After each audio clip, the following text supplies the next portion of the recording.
자, 앞선 영상에 이어서 기본적인 메모리 관리 두 번째 부분 살펴보도록 하겠습니다. 메모리 관리에 있어서 굉장히 중요한 개념 중에 하나는 논리적인 주소와 물리적인 주소라는 개념이 있습니다. 말 그대로 물리적인 주소라는 것은 현재 프로세스가 탑재되어지는 주기억 장치의 실제 물리적인 하드웨어적인 주소를 가리킨다라고 생각을 해주면 되겠어요. 반면에 논리적인 주소다라고 하는 것은 각각의 프로세스마다 프로그램 내부에서 사용되어지는 주소를 우리는 논리적인 주소라고 표현을 하는 것입니다. 사실 각 프로세스는 실제 메모리 어딘가에 탑재되어져서 실행되어지게 되는데 현재 프로세스가 메모리 어디에 탑재되어질지를 미리 알 수 없기 때문에 기본적으로 각 프로세스는 프로그램 내부적으로 상대적인 주소값들을 정해놓고 사용을 하게 되어져요. 따라서 어떤 하나의 프로세스가 실행되어진다라고 하면 각 프로그램 내부에서 기술되어져 있는 상대적인 주소에 해당하는 실제 물리적인 주소로의 변환 과정들이 필요하게 되는 것입니다. 예를 들어서 보면 어떤 프로세스에 대한 논리적인 주소 부분들이 있다라고 했을 때 이것이 메모리 어디에 할당되어지는지에 따라서 각기 달라질 수 있을 것입니다. 실제로 내가 가지고 있는 논리적인 주소의 시작점은 0번지부터 시작해서 순차적으로 상대적인 위치값들을 기술한다라고 했을 때 그 0번지에 해당하는 프로세스의 한 부분이 실제 메모리에 예를 들어 100번지에 할당됐다라고 하면 0번지가 100번지에 할당되어지는 형태가 되니까 논리적인 주소 1번지는 101번지에 할당되어지겠죠. 이렇게 상대적인 위치값들을 기반으로 해서 실제 물리적인 주소를 얻어내고 이 부분이 실제 메모리 100번지 할당됐다라고 하면 100번지, 101번지 이런 식으로 접근이 되어지긴 하겠지만 프로그램 내부적으로는 그저 0번지, 1번지라는 형태로 상대적인 주소값으로 접근해줌에 따라 만약에 이 프로세스가 꼭 100번지가 아니라 예를 들어서 1000번지 할당됐다 하더라도 여전히 1000번지를 기준으로 상대적인 위치값들을 파악해 나가면서 프로그램을 수행을 해 나갈 수 있게 된다라는 것입니다. 하나의 프로그램이 메모리에 탑재되어질 때 보면 코드 영역과 데이터 영역 그리고 스택 영역 등으로 나뉘어져서 할당이 되어지잖아요. 코드 영역 같은 경우만 하더라도 각각의 함수들이 예를 들어 A라는 함수, B라는 함수, C라는 함수라는 것들이 있을 때 A라는 함수를 호출하는 구문을 컴파일러가 컴파일할 때 사실은 A라는 함수가 아니라 몇 번지에 있는 코드를 수행해라 라는 형태로 처리가 되어진단 말이에요. 근데 내가 가지고 있는 현재 프로세스가 실제 메모리 어디에 탑재되어질지를 모르는 상황에서 현재 A라는 함수가 메모리 100번지에 있을지 1000번지에 있을지 알 수가 없단 말이죠. 그래서 방법으로는 현재 내 프로세스 내부에 어떤 상대적인 위치에 배치를 해놓고 그 배치되어진 현재 논리적인 주소값을 현재 프로세스가 할당되어진 실제 메모리의 주소값으로 변환해서 사용을 해주는 일이 필요하게 되는 것입니다. 바로 그 과정을 주소 매핑 과정이라고 불리어지는데 이런 주소 매핑 방법은 다시 몇 가지 방법으로 나뉘어 볼 수 있습니다. 하나는 컴파일 타임 바인딩이라고 해서 컴파일러에 의해서 기계어로 번역되어지는 그런 컴파일 시점에 실제 물리적인 주소값이 결정되어지는 경우가 하나 있을 수 있고 또 다른 경우에는 로드 타임 바인딩이라고 해서 현재 프로그램이 실행되어져서 메모리에 적재되어지는 순간에 물리적인 주소가 결정되어지는 그런 방법들이 존재할 수 있을 것입니다.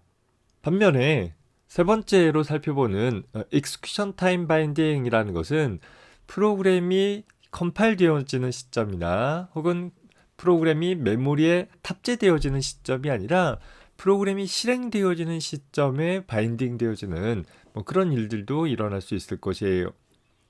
컴파일 타임 바인딩이다 라고 하면 현재 내가 컴파일하는 시점에 현재 프로세스를 메모리 어디에 할당할 것인지가 미리 고정되어지는 다소 간단한 방법이기는 하나 확장성이 좀 떨어지고 오늘날 우리가 처리하고자 하는 멀티 프로그래밍 환경에는 별로 맞지 않는 그런 방법이 되어지겠죠. 반면에 로드 타임 바인딩 같은 경우에는 우리 앞서서 간단하게 소개해 봤듯이 베이스 레지스터 같은 것들을 이용을 해서 구성을 해볼 수 있을 것입니다. 이 프로세스가 탑재되어지는 기준 주소값만 설정을 해놓고 그 기준 주소값을 기반으로 각각의 논리적인 주소들에 대한 상대적인 옵셋 값을 더해가면서 실제 물리적인 주소값들을 얻어내 볼 수도 있는 방법이겠죠.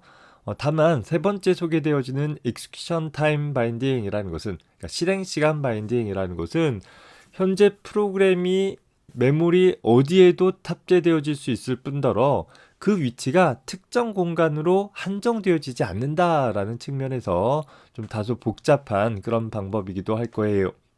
그래서 뭐 이런 부분들은 기본적으로 메모리 매니지먼트 유닛이라고 불려지는, 그러니까 메모리를 관리하는 장치인데, 이게 초기 컴퓨터에서는 CPU 바깥에 별도로 존재했었는데 최근에 CPU는 집적도가 향상되어짐에 따라 현재 CPU 패키지 안에 이 부분들의 기능들이 다 포함되어 있다라고 했었죠.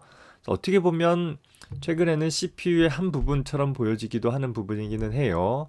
하지만 어떤 단순한 연산에 대한 처리라기보다는 CPU 입장에서 내가 접근할 메모리의 실제 주소값들을 찾아주는 어떤 그런 부분이라고 생각을 해주면 되겠습니다.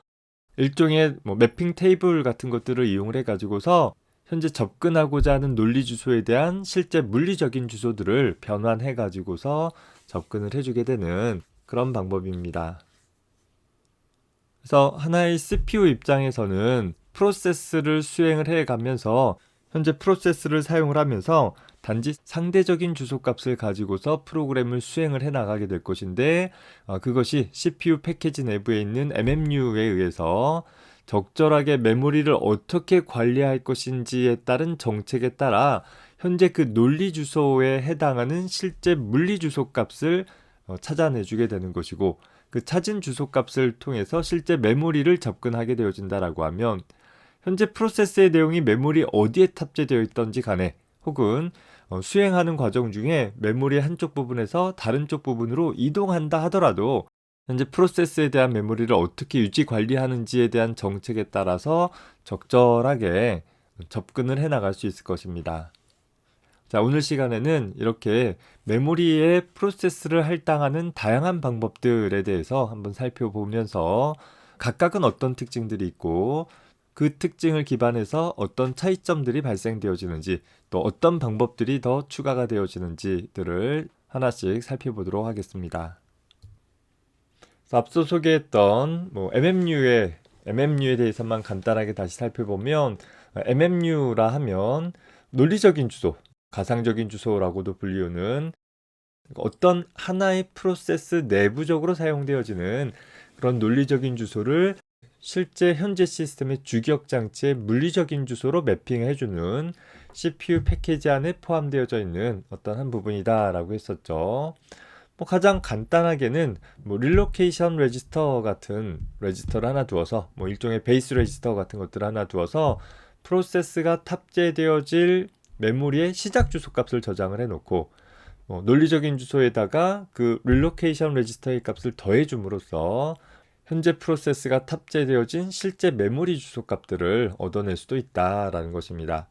그림을 통해서 보면 현재 CPU 내부에서는 예를 들어 논리적인 주소로 346번지에 접근한다라고 했을 때 하나의 프로세스 내부에서 346번지라는 부분이 현재 내 메모리 시스템 어디에 탑재되어졌는지를 찾기 위해서 현재 MMU에 의해서 현재 릴로케이션 레지스터가 14,000번지라는 것을 갖고 있다라고 하면, 다시 말해서 현재 프로세스에 대한 정보들이 14,000번지 이후에 할당되어 있다라고 한다면 논리 주소 값에다가 기준 주소 값을 더해주는 행위를 통해서 실제 물리적인 주소 값 14,346번지를 얻어낼 수 있고, 그 부분에 접근을 하면 현재 CPU가 필요로 하는 소위 346번지라는 논리적인 주소에 대한 정보들을 얻어낼 수 있게 된다라는 것입니다. 다시 확인하지만 MMU라는 것은 이전에는 CPU와 별도의 장치로 별도의 부분으로 나뉘어져 있었지만 현재 마이크로 프로세서 같은 경우에는 집적도가 향상되어져서 하나의 CPU 패키지 안에 이 부분까지 다 들어있기도 하다라는 것 참고하기 바랍니다. 자, 메모리에 프로세스들을 탑재하는 몇 가지 방법들에 대해서 한번 살펴봅시다. 첫 번째 살펴보고자 하는 것은 동적 적재라는 방법이 있습니다.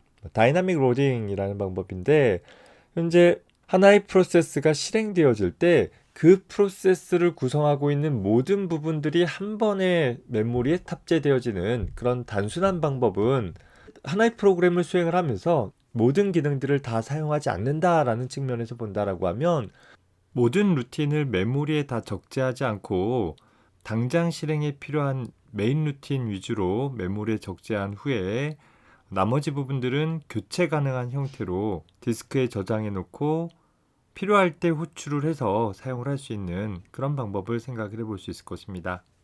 그래서 이 동적 적재라는 방법에서는 실제 프로그램이 수행되어질 때 필요한 각 루틴들이 실제 사용되어지기 전까지는, 실제 호출되기 전까지는 메모리에 적재하지 않고 그냥 놔두는 거예요. 정작 프로그램이 해당하는 루틴을 전혀 사용하지 않고 끝나게 되면 사용하지도 않을 해당 루틴이 메모리를 차지하게 되어져서 메모리가 낭비되어지는 일도 발생되지 않고 좀 더 효율적으로 프로그램을 수행할 수 있는 것이에요. 다만 그 적재되어 있지 않은 부분들이 프로그램 수행 중에 호출되어진다라고 한다면 그 순간에 동적으로 메모리에 탑재해주는 방법을 통해서 프로그램을 수행을 해주는 그런 방법들을 가리킵니다. 다만 이런 동적 적재라는 방법은 운영체제에 의해서 처리되어진다기보다는 각각의 응용 프로그램을 작성하는 프로그래머가 현재 내 프로그램 중에서 어떤 부분들을 동적 적재 처리하도록 할 것인지를 직접 구현을 했었고, 최근에는 사용하지 않는 방법이에요. 컴퓨터 시스템 초기 구성에서 제한된 메모리 상황에서 프로그램을 수행을 하려고 하다 보니까 현재 하나의 프로그램의 요구사항들이 점점 많아져서 현재 내가 사용할 수 있는 가용 메모리보다 더 커지게 된 것이에요. 그래서 그 경우에 조금 더 효율성 있게 프로그램을 수행을 하기 위해 차선책으로 지원됐던 방법이긴 합니다. 오늘날에는 사실 메모리라는 것이 부족한 일이 별로 없기 때문에 그러다 보니까 아예 다중 프로그래밍까지 하고 있는 것이죠. 동적 적재라는 부분들이 다소 유명무실한 상황이 되고 있는 것입니다. 자, 두 번째 살펴볼 것은 동적 연결이라는 방법이 있어요. 자, 동적 적재와 비슷한데 조금 차이점이 있는 건 이 동적 연결이라는 것은 주로 하나의 응용 프로그램이 수행되어지는 데 필요한 라이브러리를 연결하는 방법입니다. 하나의 시스템 내에서 수행되어지는 응용 프로그램은 자체적으로 모든 코드들을 다 작성하는 것이 아니라 일부 시스템에서 제공되어지는 공통의 라이브러리를 이용을 해서 프로그램이 수행이 되어지고 있을 것입니다. 자, 그런데 그 시스템에서 수행되어지고 있는 모든 프로그램이 그 시스템에서 수행되어지기 위해 필요한 각각의 라이브러리들을 개별적으로 포함하고 있다라고 한다면 각 실행 파일들의 파일 사이즈가 커지게 되어지는 단점이 있겠죠. 라이브러리라고 하면 어떤 공통된 함수들의 집합인데, 예를 들어 A라는 프로그램도 B라는 프로그램도 C라는 프로그램도 똑같은 어떤 가라는 라이브러리, 나라는 라이브러리, 다라는 라이브러리들을 개별적으로 가지고 있다라고 한다면 이거 좀 낭비일 것 같다라는 것이에요. 그래서 그런 경우에 많은 프로그램에 의해서 공통으로 사용되어질 부분들을 별도의 독립적인 파일로 만들어 놓고 그걸 동적 연결 라이브러리 형태로 만들어 놓고 프로그램이 수행되어지면서 그 라이브러리가 필요한 시점에 각각의 프로세스에게 동적으로 연결되어져서 사용할 수 있도록, 그러니까 실행 파일 자체에는 라이브러리에 대한 내용을 포함하고 있지는 않고 그저 라이브러리를 호출할 수 있는 간단한 스톱 같은 코드를 포함을 해주고 있고, 그걸 통해서 실행 시간에 동적으로 라이브러리를 호출을 해서 연결해 사용할 수 있도록 해줄 수 있는 그런 방법입니다. 이런 동적 연결 같은 경우들은 오늘날에도 여전히 많이 사용되고 있습니다. 예를 들어서 우리 윈도우 프로그램 같은 경우에는 자체적으로 하나의 윈도우라는 어플리케이션이 생긴 공통적인 특징들이 있잖아요. 껍데기 측면에서 윈도우 프레임이라든가 버튼이라든가 메뉴라든가 그 내용은 조금씩 다르다 하더라도 각각의 프로그램을 구성할 수 있는 기본적인 구성 요소들이 공통적이다 보니까 모든 윈도우 프로그램마다 다 그런 공통적인 구성 요소들을 기술하고 처리하도록 하기 위한 공통의 코드들을 집어넣게 되면 각각의 실행 파일의 코드가 굉장히 커지게 되겠죠. 자, 실행 파일이 커진다라는 것은 그 큰 실행 파일이 실행되었을 때 필요로 하는 메모리도 많이 차지하게 되어지는 단점들이 있을 것이에요. 자, 그러다 보니까 윈도우 같은 경우에는 소위 응용 프로그램을 만들기 위해서 필요한 공통의 라이브러리를 별도의 동적 연결 라이브러리로 따로 만들어 놓고 개별적인 실행 파일 내에서는 그 라이브러리를 제외한 나머지 부분들만 만들어 놓고 각 프로그램이 수행되어질 때 해당하는 라이브러리와 연결되어서 처리될 수 있도록 하는 그런 방법들을 취해주고 있는 것입니다. 물론 이 부분은 한 면에서는 장점일 수 있지만 또 다른 면에서는 해당하는 라이브러리에 대한 버전 관리 같은 것들이 제대로 되어지지 않는다라고 하면 기존에 잘 동작했던 프로그램들이 어느 순간에 동작되지 않을 수도 있습니다. 예를 들어서 동적 라이브러리가 업그레이드 되어져서 교체를 했는데 일부 프로그램이 옛날 라이브러리에 포함되어 있는 어떤 기능을 사용을 해줘야 한다라고 한다면 새로운 라이브러리만 위치하고 있는 시스템에서는 그 옛날 라이브러리를 사용하고 있는 프로그램이 제대로 동작되어지지 않을 수 있겠죠.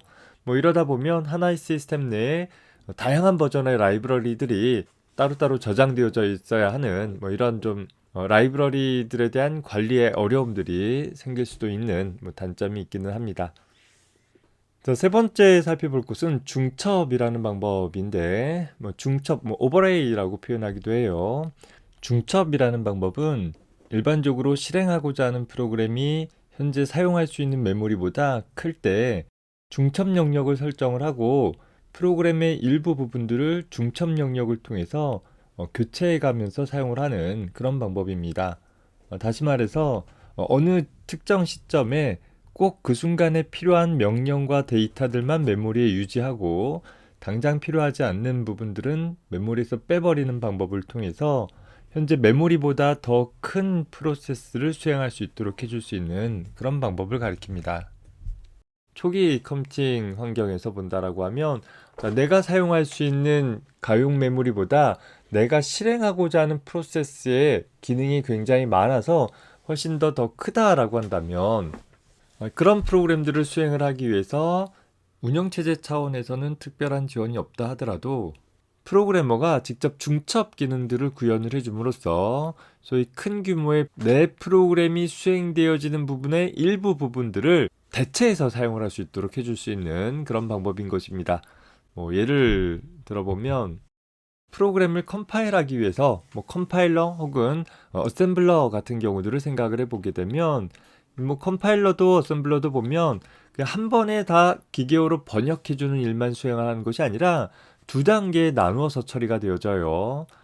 우리 C 언어에 익숙하니까 C 언어 기준으로 본다라고 하면 C 언어 소스 코드를 컴파일한다, 기계어로 번역한다라고 하면 현재 첫 번째 과정에서는 샵 디파인 같은 부분들, 그러니까 전처리기 명령어에 의해서 먼저 처리되어지는 부분들이 있고 또 그 안에서 어떤 심벌 네임들이 사용되어지는지들을 쭉 찾아주는 작업들이 먼저 선행이 되어집니다. 그리고 그 내용을 기반으로 해서 기계어로 번역되어지는 과정이 두 번째 과정으로 이뤄진다라는 것이죠. 자, 여기서 주의할 것은 첫 번째 과정이 처리가 다 끝나고 나서 두 번째 과정이 수행되어지는 것이고 또 두 번째 과정이 수행되어지는 동안에는 첫 번째 과정이 다시 수행되어질 필요가 없다라는 것이에요. 하지만 하나의 프로그램이 수행되어지기 위해서는 첫 번째 과정도 두 번째 과정도 모두 다 필요하다라고 하면 그 전체를 하나의 메모리에다가 다 할당하기에는 예를 들어서 현재 그림 환경에서 보면 이 프로세스는 20KB 더하기 30KB 더하기 70KB 더하기 80KB 만큼의 공간이 필요하지만 이 첫 번째 패스를 처리하는 부분과 두 번째 패스를 처리하는 부분들이 독립적으로 수행되어질 수 있다라고 한다면 이 둘을 한 번에 메모리에 올리지 않고 처리를 해보겠다라는 거예요. 더욱이 나에게 할당되어진 메모리가 약 한 100KB 정도밖에 여유가 없다라고 하면 이 100KB 정도의 여유밖에 없는 곳에 150KB만큼을 탑재할 수는 없으니까 바로 그 공간을 중첩 영역으로 사용을 해가지고서 첫 번째 패스가 필요할 때는 이 70KB 부분을 여기에 할당을 해주고 그리고 나서 처리를 하고 그리고 그 첫 번째 과정이 끝나고 나면 두 번째 패스에 대한 코드를 탑재해서 나머지 부분들을 처리해 나가는 방법으로 구성을 해주는, 즉, 이 부분에 대한 영역을 중첩해서 사용을 하겠다라는 그런 의미가 되는 것이겠죠. 물론 이런 중첩에 대한 처리를 수행을 하기 위해서는 역시 운영체제 차원에서 제공하는 것이 아니라 내 프로그램 내부에 중첩 구동기라는 오버레이 드라이버라는 것들을 두어서 소위 이런 중첩으로 처리할 수 있도록 할 수 있는 그런 프로그램 코드 부분을 프로그래머가 직접 구현을 해줘야 하는 좀 번거로움은 있을 것입니다. 따라서 그런 큰 규모의 프로그램이 메모리를 할당받을 때 어떻게 할당받는지 등에 대한 기본적인 프로세스 구조 이런 것들을 잘 이해하고 있어야지만 중첩 처리를 오류 없이 해낼 수 있겠죠. 상대적으로 응용 프로그램을 개발하는 프로그래머 입장에서는 좀 복잡성이 야기가 되어질 수는 있으나 나에게 할당되어진 제한된 영역의 메모리를 상대적으로 좀 효율적으로 사용할 수 있다라는 방법인 것이죠. 역시 컴퓨터 시스템 초창기에는 좀 사용이 되어졌으나 최근에는 사용되어지지 않는 그런 방법이긴 합니다. 자, 그 다음에 살펴볼 것은 스와핑이라는 개념이 있습니다. 자, 스와핑이라는 개념은 우리 앞에서도 한번 얼핏 소개했던 적이 있었죠. 현재 메모리에서 수행 중인 프로세스의 일부 내용을 하드디스크의 이 백킹 스토어라고 불리우는, 또 수압 영역이라고 불리우는 부분으로 내보냈다가 다음에 실행을 계속 이어나가기 위해서 다시 백킹 스토어로부터 메모리로 가져오는 그런 작업들을 우리는 스와핑한다 라고 표현을 해주는 거예요. 메모리에 있는 내용을 백킹 스토어 영역으로 내보내는 것을 스왑 아웃이라고 했고, 나와 있는 애를 다시 메모리로 데려오는 일을 스왑 인이라고 표현을 했죠. 현재 메모리라는 것은 실행 중인 프로세스가 탑재되어지는 공간이다 보니까 메모리에 있는 프로세스는 현재 실행 중인 프로그램들인 것이죠. 자, 그 상황에서 프로세스를 종료하지 않고 현재 프로세스 이미지 그대로 또 다른 저장 장치인 보조 기억 장치 어딘가에다가 임시로 저장을 해놓겠다라는 거예요. 자, 왜? 지금 당장은 메모리에 있어봐야 수행되어지지 않는 그런 프로세스이다 보니까 현재 주기억 장치에 좀 더 많은 여유 공간들을 확보하기 위해서 임시로 프로세스를 종료하지 않은 채로 임시로 보조기억 장치에 저장을 해놓고 나중에 필요할 때 다시 가져와서 사용을 해보겠다라는 그런 개념인 것이죠. 소위 다중 프로그래밍 정도를 좀 더 늘리거나 현재 내가 필요로 하는 실제 가용 메모리 영역들을 좀 늘리고자 했을 때 활용해 볼 수 있는 방법인 것이에요. 그래서 이 부분들을 처리하는 것이 우리 앞에서 중기 스케줄러라고 표현을 했었죠. 물론 스왑 아웃되어진 프로세스는 백킹 스토어라는 영역은 하드디스크와 같은 보조기억 장치의 일부 영역이기 때문에 스왑 아웃되어진 프로세스는 절대로 CPU에 의해서 실행되어지지는 못해요. CPU를 전혀 사용하지 않는 그런 아이들한 상태에 있는 프로세스만이 백킹 스토어로 내보내줘야 되지, 백킹 스토어로 내보냈는데 스케줄링이 일어나서 CPU에 의해서 바로 사용되어질 필요가 있다라고 하면 백킹 스토어에다 놔두고서는 실행이 안 되어져요. 반드시 다시 메모리로 가져와야 되기 때문에 보조기억 장치인 디스크와 메모리 측면에서 보면 속도 차이가 어마어마하다라는 것이었어요. 가급적이면 백킹 스토어로 스왑 아웃 한다든가 스왑 인 한다라든가 하는 횟수들을 좀 줄이면서 사용할 수 있어야지 나름 효율성 있게끔 시스템을 운영해 나갈 수 있을 것입니다. 전에도 한번 살펴봤지만 현재 메모리에 있는 특정 부분들을 디스크의 수압 영역이라는 부분으로 내보내거나 혹은 다시 들여오는 작업들을 수행을 할 수 있었죠.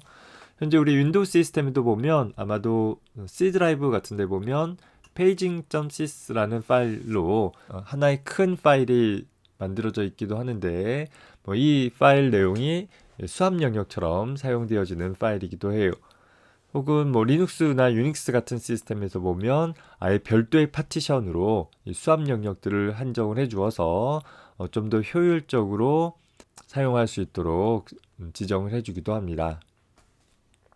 자, 이런 스와핑을 할 때 고려할 사항은 뭔가 아이들을 한 프로세스를 수압 영역으로 내보낸 것은 별 문제가 없을 수 있어요. 그런데 이제 문제는 수압 영역에 있는 내용을 다시 메모리로 가져오고자 한다라고 했을 때는 좀 고민의 여지가 있을 것입니다. 자, 먼저 어디로 가져올 것이냐에 대한 문제가 있을 거예요. 첫 번째 방법은 원래 자기 자리로 돌아오는 그런 방법을 생각을 해볼 수 있을 것입니다. 내가 잠시 주기억 장치에서 수압 영역으로 나갔지만 돌아올 때는 다시 제자리로 돌아올 수 있다라고 한다면 우리 앞에서 다뤘던 그런 바인딩 문제들이 전혀 문제가 되지 않을 거예요. 그저 이전에 했던 내용들을 똑같은 관점에서 이어나갈 수 있다라는 것이죠. 자, 그런데 문제는 내가 나갔다가 다시 돌아올 때 그 자리에 다른 애가 차지를 하고 있어서 내가 그 자리를 사용할 수 없다라고 한다면 그러면 어떻게 되겠어요? 그러면 제자리로 그냥 무조건 들어오는 방법은 취할 수가 없겠죠. 그래서 그런 경우에는 그러니까 컴파일 타임 바인딩이나 로드 타임 바인딩만 해서는 이 문제를 해결할 수 없고 궁극적으로 실행 시간 바인딩을 해주어야지만 내가 수압 아웃 영역으로 나갔다가 다시 돌아오면서 꼭 제자리가 아니라 다른 자리로 돌아오더라도 문제없이 이전의 작업들을 지속해 나갈 수 있게 되는 것입니다. 더불어서 컨텍스트 스위칭 타임 측면에서도 본다라고 하면 CPU 입장에서 보면 주기억 장치도 굉장히 느린 장치인데 또 주기억 장치 입장에서 보면 보조기억 장치는 한참 느린 장치이더라라는 거예요. 그런 주기억 장치에 있는 데이터들을 하드디스크와 같은 보조기억 장치에 저장을 하고 데이터를 보내고 저장하고 하는 일들은 시간이 굉장히 많이 걸리는 CPU 입장에서 보면 시간이 굉장히 많이 걸리는 작업이 되어지는 것이죠. 특히 보내고자 하는 데이터들도 그냥 한 바이트 두 바이트가 아니라 뭐 하나의 프로세스의 내용 전복은 일부를 전송을 한다라고 했을 때 그 양이 굉장히 많게 될 것입니다. 그러다 보니까 스와핑하는 과정 중에 하나의 프로세스에서 다른 프로세스로 전환되어지는 컨텍스트 스위칭 타임은 꽤 오래 걸리는 일들이 발생하게 되는 것이죠. 예를 들어서 내가 A라는 프로세스를 다시 재개하려고 봤는데 그 A라는 프로세스가 현재 메모리에 할당되어 있지 않고 수압 영역에 빠져 있다라는 거예요. 그러면 수압 영역에 있는 내용을 메모리로 데려와야 되는데 현재 메모리가 꽉 차 있다라고 하면 메모리에 있는 애 중에서 누군가를 다시 수압 영역으로 내보내고 자리를 비우고 그 자리에 수압 영역에 있는 A를 다시 데려오고 그리고 나서 프로그램을 재개할 수 있게 된다라는 거예요. 그 모든 시간이 다 컨텍스트 스위칭 타임에 포함되어지게 되는 것이죠. 그래서 스와핑 자체가 굉장히 중요한 개념이고 오늘날 거의 모든 시스템에서 기본적으로 사용되어지기는 하지만 어떻게 스와핑 하느냐에 따라서 역시 시스템의 성능들이 많이 좌우되어질 것입니다. 자, 이상과 같이 하나의 프로세스가 메모리에 할당되어지는 데에는 다양한 방법들이 또 다양한 논의들이 있을 수 있습니다. 그런 과정 중에서 좀 더 효율적으로 프로세스들을 수행시킬 수 있고 또 효율적으로 시스템을 운영할 수 있도록 할 수 있는 그런 방법들이 현대 시스템에는 필요하게 될 것입니다. 이후 영상에서 구체적인 방법들을 좀 더 살펴보도록 합시다.